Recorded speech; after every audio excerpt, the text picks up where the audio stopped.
All right, so let's give it a shot. Battery slides in like that. I like that it's unobtrusive and it's kind of in the frame, so it doesn't like, stick out. It's not going to catch on stuff. It's not going to get in the way. Turn that on. Turn the remote on. Or off. There we go. On. And again, haven't read the manual or anything, so we will see. I have to pair it. Oh.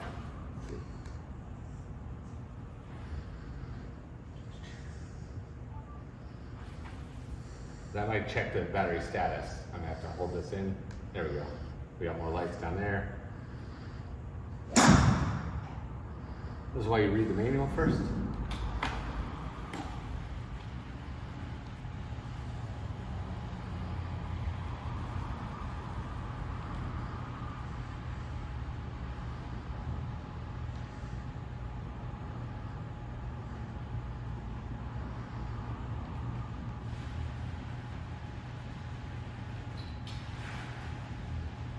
All right, spins in place nicely.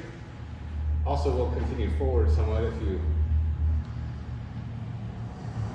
kind of do that, if you let it stop.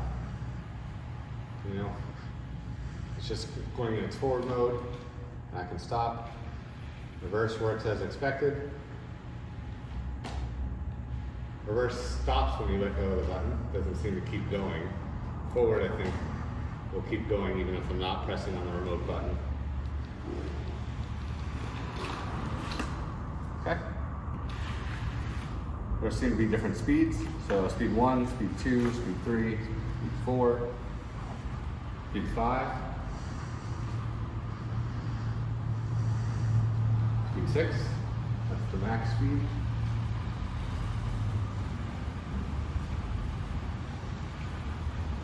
Off-road here in a second.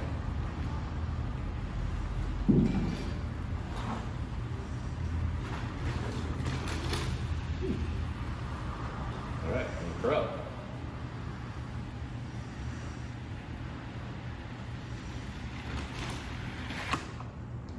Very nice.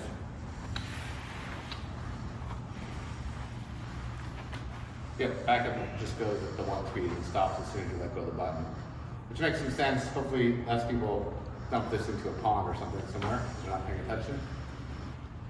I'll have to read the manual to see if it always diverts or reverts to speed 1, and if you have to like quick hit 5 or 6 times to get it up to speed every time, or if you can just hit the forward button and it will just go at it's whatever speed you last set it to. But yeah, if you want to come in closer, we can look at a few of the things that we saw. This has a magnetic clip on it that can go on your belt, and it's oriented downward so that when you press forward with your thumb, it's going forward. It's cart. It would be awkward if it was up and down and you had to press like this or something to go forward. So it kind of is the way you grab it off your belt to go forward. So it kind of makes sense. The caddy, I like that it locks. So this isn't going to dump out everything on the inside when you put it in your car. Just going to clip this in there for now. Again, there's a little bit of elastic in here. Pretty spacious, really. All right, should easily fit your phone if you don't want to use the phone holster that it comes with. Again, locks pretty well. Has a magnet here for a rangefinder. There's also a magnet over here that we'll look at in a bit. A spring-loaded kind of, clip for your scorecard. A slot for a pencil. Pretty big writing surface. Here's the swivel lock, which if I flip that down, the wheel will have to spin around so where it clicks, you can hear it click. And then the cart is just in this mode, right? It doesn't really have a free go mode, like me pushing right now, it's clearly resisting what I'm trying to do, right? And actually kind of came back to where it was as a stabilizing feature.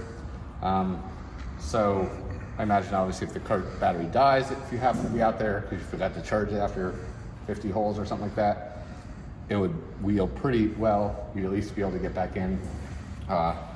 This strap here, if you want to come around to the side, has just this gray strap which extends out, right? Has this you know, kind of faux leather thing, so it's not going to wear out your golf bag too much, right? There's a little stopper there. Good.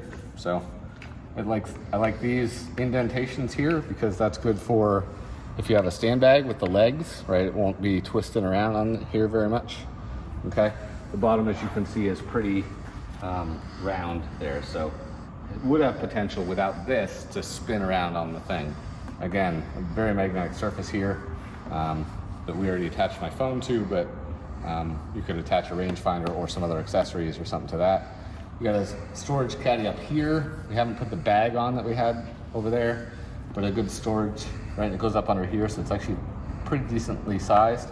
I typically throw my rangefinder here, although I've never really had a magnet on top, so I'm kind of looking forward to using that as well.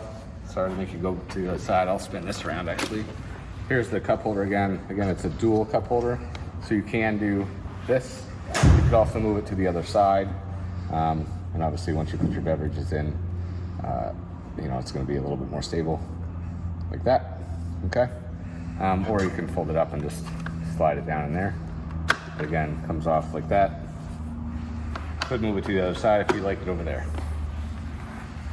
Right, there's the stabilizer bars again, right? So they go like that.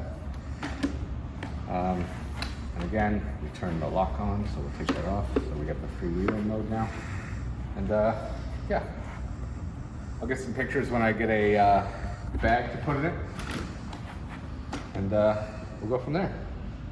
All right, so there is a G button here, and when you hit that, right, it says gyro on off. And if you look at the cart, you'll see that yellow light turning on and off. That's the gyroscope mode.